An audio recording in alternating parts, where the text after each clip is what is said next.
شط العرب. ما ندري على وجه التحديد إيش وقت حدث التقاء نهر دجلة والفرات حتى يتكون شط العرب. السلام عليكم، أنا أنس السومري وهذا بودكاست أنكيدو.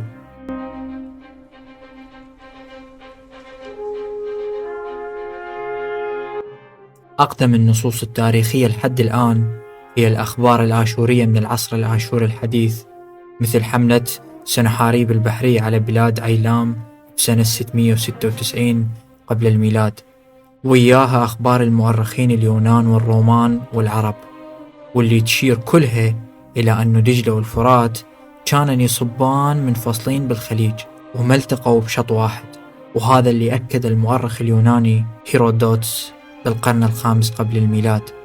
كذلك ذكر هذا الأمر الكاتب الشهير سترابو اللي توفى بسنة 19 للميلاد، وحدد المؤرخ الطبيعي بيلني الأكبر المسافة بين مصبي نهر دجلة والفرات بالخليج بنحو عدة أميال.